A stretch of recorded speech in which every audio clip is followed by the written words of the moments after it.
forsaken in deep space. Then humans showed up. The alien ship drifted in deep space, far from any safe route or living world.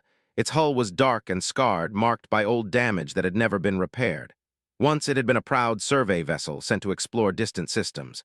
Now it was little more than a quiet tomb that refused to fully die. Inside, the air was thin and cold. The remaining crew moved slowly through narrow halls, conserving strength. Lights flickered overhead, dim and weak. Every sound echoed too loudly, as if the ship itself was tired of holding together. The alien captain stood near the main control room, staring at a star map that had not changed in months. Most of the symbols were dark. No friendly signals, no response beacons, nothing. They had sent distress calls again and again. Each time they waited, each time there was silence. "They are not coming," one of the crew said quietly. The captain did not answer. He already knew. Long ago, their own people had judged the situation. The cost of rescue was too high, the distance too great, the crew too small to matter. The decision had been made far away, in clean rooms and safe worlds. They were forsaken. Life support was failing slowly. Water was recycled again and again. Food was rationed down to the smallest portions. Some crew members were too weak to leave their quarters. Others stared into space for hours, lost in thought. The ship's engineer worked every day to keep the core stable. His hands shook from exhaustion, but he did not stop.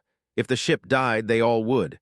"We should shut down more systems," he said one cycle. "It will buy us time." Some crew members spoke of home. Others no longer spoke at all. Hope became dangerous. Then one cycle, something changed. A junior sensor officer froze at her station. Her eyes widened as she stared at the screen. That can't be right," she whispered. The captain moved to her side. "Report." Active propulsion meant life. It meant choice. It meant someone was out there. "Is it one of ours?" the captain asked. She shook her head slowly. "No, design is wrong. Energy output is messy, loud. It's heading toward us." Its shape was uneven, its hull patched and worn. Engines burned too bright, flaring in unstable bursts. To the alien crew, it looked unfinished. Broken, but it was alive. On that ship, far away but closing fast, humans went about their work. Jack sat in the command chair, boots hooked under the rail. The ship rattled softly as the engines adjusted course. This was not a military vessel. It was a long-range salvage ship built to endure, not impress. "Contact confirmed," Ben said from sensors. "Drifting vessel, power low, no weapons activity." Jack nodded once. "Could be, or it could be people who need help." On the alien ship, alarms flickered. Sensors screamed weak warnings as a powerful signal washed over them.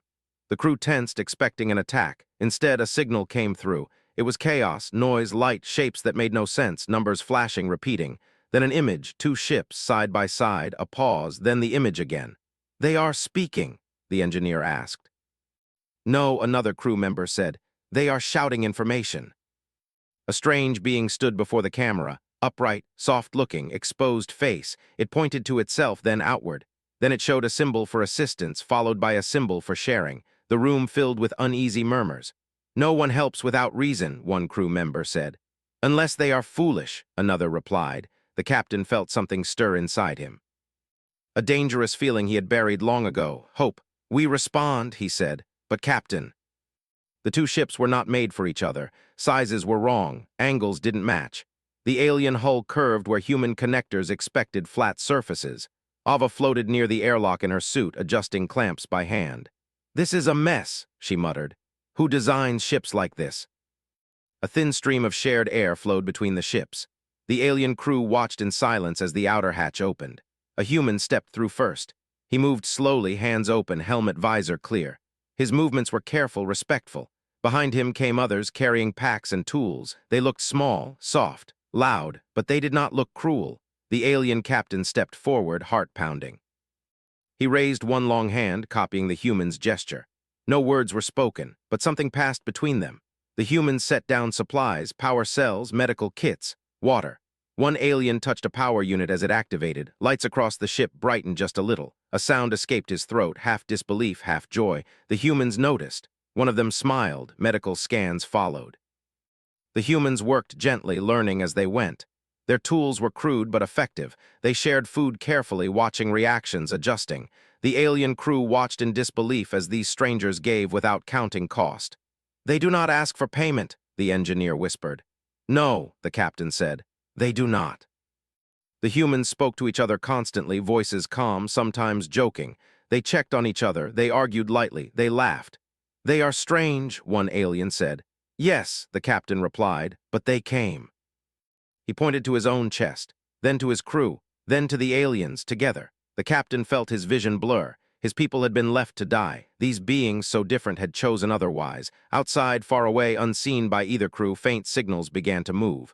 But for now, in the quiet space between two ships, something rare had begun. Contact, choice, and the first step toward survival. Part 2, First Contact with the Impossible. To the stranded alien crew, the ship looked rough, almost broken, and nothing like the clean and graceful vessels they were used to seeing. At first, they thought it was debris. Then the object changed course. Inside the alien vessel, quiet panic spread. Sensors confirmed it was a living ship, full of heat, movement, and power. The readings made little sense. The technology was strange, inefficient, and loud. It felt wrong, as if whoever built it did not care about elegance, only function. The alien captain ordered silence. They had learned that hope could be painful. On the human ship, Jack leaned forward in his chair, eyes fixed on the main screen. The shape ahead was clearly not human-made. It was long and narrow, with strange bends and dim lights. It looked wounded. "That's no rock," Ben said softly from the sensor station. Lily frowned as she checked the data again. "Life signs confirmed, weak but steady. They've been out here a long time."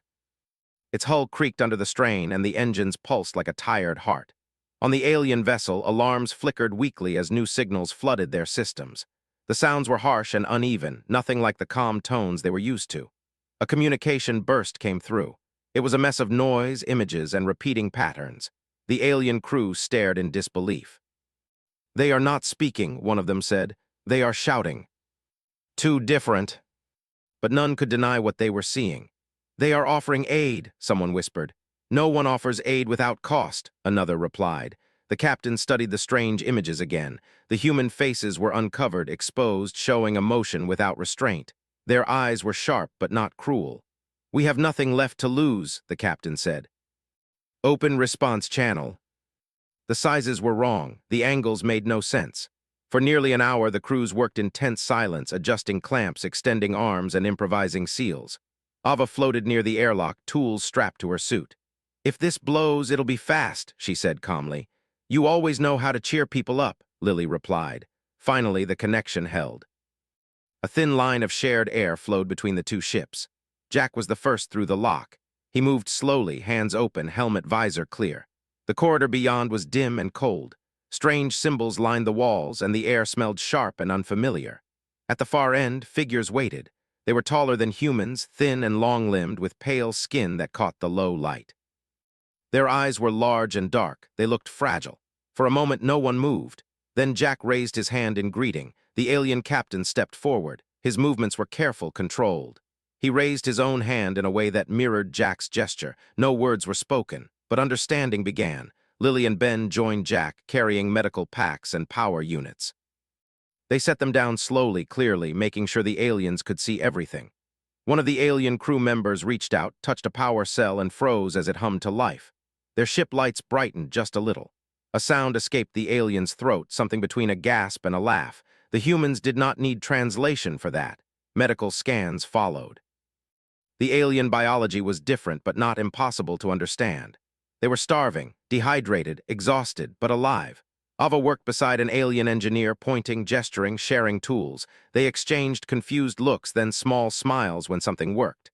"You build like you expect things to break," the alien engineer observed through simple symbols and tone. Ava grinned. "Because they do." Stars drifted silently beyond the glass. "You were left," Jack said slowly, tapping his chest, then pointing outward, then making a motion of abandonment. The alien captain stiffened. He nodded once. Jack clenched his jaw. He made a sharp gesture, then shook his head firmly. "No." He pointed back at the human ship, then at the alien crew, then drew a line connecting them. The message was simple.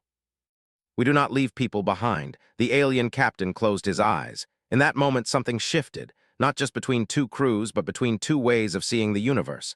They were no longer alone. As preparations were made to move the alien crew fully onto the human ship, sensors began to flicker. A faint signal pulsed at the edge of detection. Ben frowned. "Captain, there's traffic out there, far off but moving." and choices they were beginning to understand were what made humans dangerous. The transfer of the alien crew was complete, but the humans could not relax. Jack stood on the bridge of their ship, staring at the star-filled void, feeling a tension that had nothing to do with engines or navigation. Something was coming. The sensors were picking up movement, distant but deliberate.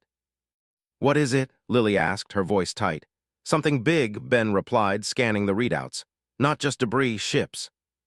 There was no fear that froze them, no panic, only a steady, stubborn readiness that seemed almost impossible. "They come," he said softly. "They are hunters." Shields were weak, but the crew had experience in making the impossible work. Ava worked alongside one of the aliens, explaining how the weapon systems worked. The alien tried to imitate her movements, but their fingers were long and clumsy. "You are very precise," she said, smiling. "We just try to survive." "They fight for survival. One will try to cut us off, the other will chase." They do not panic," he whispered to himself. Suddenly the first shots came. Bright beams of energy lit up the darkness, striking near the human ship. The vessel rocked but held. "Return fire," Jack ordered. "Aim to disable, not destroy." The aliens watched in disbelief as humans risked themselves repeatedly to protect not only their ship, but the aliens as well. "They care for us," the alien engineer said, clutching a panel for support. "For beings they do not know." The smaller human ship darted among massive rocks, weaving and spinning to avoid both fire and collision. The alien crew held on tightly, gasping at the sudden shifts and near collisions. "Hold on!" Jack shouted as the ship swung sharply, narrowly avoiding a massive asteroid. Ava guided the alien engineer to stabilize the power supply while the ship shook violently. "Keep it steady," she said. "We're almost through." They used the asteroid field to their advantage, hiding behind massive rocks and then striking suddenly. They jammed enemy sensors with debris and false signals. Every move was risky, but it worked. The alien crew began to understand something they had never imagined. Humans did not just survive through strength or firepower. They survived through will, creativity, and sheer refusal to give up. One of the aliens whispered to the captain, "They are not like any beings we have known." At one point, a piece of enemy fire struck near the alien captain. He stumbled, heart racing. Jack noticed immediately and moved between the alien and the blast. "You're safe," he said simply. "We don't leave anyone behind." But these humans, rough, loud, messy, were different. They valued life itself, even the lives of strangers. Eventually, the humans found a weak point in the enemy formation. Jack directed the ship through a narrow gap, barely larger than the hull, that led into an uncharted nebula. The enemies hesitated, unwilling to follow into the chaotic clouds. Inside the nebula, the human ship slowed, shields barely holding, engines overheating, but alive. The alien crew exhaled collectively, some falling to their knees, some simply staring in awe. "They did it," the alien engineer said. "They saved us." Not just to win, to protect. They'll regroup. They had believed life was a cruel lottery. Now they understood that choice, loyalty, and courage could redefine everything. The ship moved slowly through the nebula, sensors scanning for threats. The alien crew clustered near the bridge, still overwhelmed, still cautious, but no longer hopeless. Ava checked on one of the aliens who had been injured early in the fight. "You're going to be fine," she said. "We're going to keep you safe." As the ship drifted toward the safe jump point, the alien captain observed silently. He realized that his people had survived not because of skill or luck, but because of humans. "They are unpredictable," he said to himself, "but good." But for now, they had survived, and the alien crew, once forsaken, had seen what humanity could be. Not perfect, not invincible, but loyal, relentless, and willing to risk everything for strangers. It was a lesson that would never be forgotten. The nebula closed around them, hiding them from pursuers. The humans worked quickly, preparing for the next jump, the next challenge. The aliens began to help, eager to understand the strange, messy, dangerous beings who had saved them. In the quiet moments, the alien captain whispered to the engineer, "They fight for each other. That makes them unstoppable." The stars stretched before them, dark and endless. The humans, battered and exhausted, kept moving forward. The alien crew followed, unsure, amazed, but slowly learning to trust again. For the first time in a long while, hope was not a distant memory. It was alive. The jump through the nebula was rough, but it worked. The human ship emerged into open space, battered, exhausted, but alive. Outside the viewport, stars stretched like silver threads, and for the first time since rescue began, there was a sense of calm. Jack moved through the bridge, checking systems, crew, and most importantly, the alien passengers. They were quiet, still adjusting to the reality of survival. For months, they had expected to die in silence. Now alive, they had to confront something unfamiliar: hope. "We need to get out of here," Jack said. "Systems are barely holding, but we can make it to the nearest station for repairs and supplies." Every move, every decision by the humans felt strange to him. They were reckless, yes, but precise.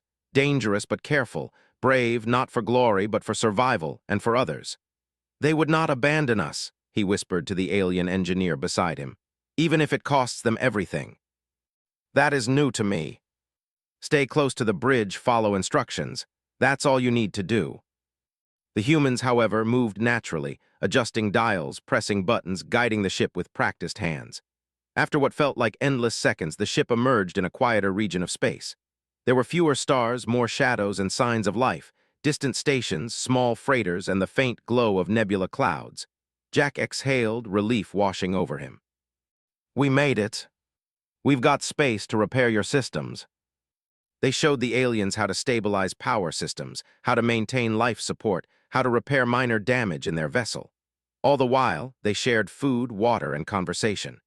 The alien crew began to laugh at small jokes, mimic human gestures, and even argue among themselves in ways that felt lighter than before. The human presence had given them more than survival; it gave them life.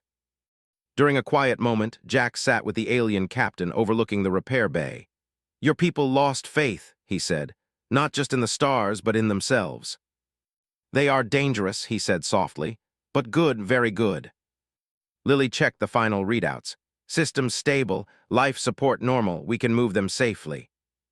During the trip, conversations grew. Simple questions at first, names, places, routines, then slowly stories. The humans shared small moments of their lives, childhood memories, old missions, mistakes that became lessons. The aliens listened, fascinated by the strangeness and depth of human life. The alien captain approached Jack once more, this time with a quiet question. Why do you help?" "You barely know us." As they neared the alien home system, the stars grew familiar, planets coming into view. The aliens felt a rush of relief and nostalgia mixed with fear. They had been abandoned once, but now, with humans guiding them, they felt safe. When they arrived in orbit, signals were sent to the local authorities explaining the rescue. The aliens were nervous. Who knew what response would come? But the humans stood beside them, ready to defend, ready to intervene if necessary. The alien authorities were astonished to see humans, battered and tired, standing firm, escorting the aliens to safety. They demanded explanations, questions, and answers, but the human crew remained calm, insisting only on the aliens' welfare. Finally, after hours of tense discussion, the aliens were cleared to return to their homes.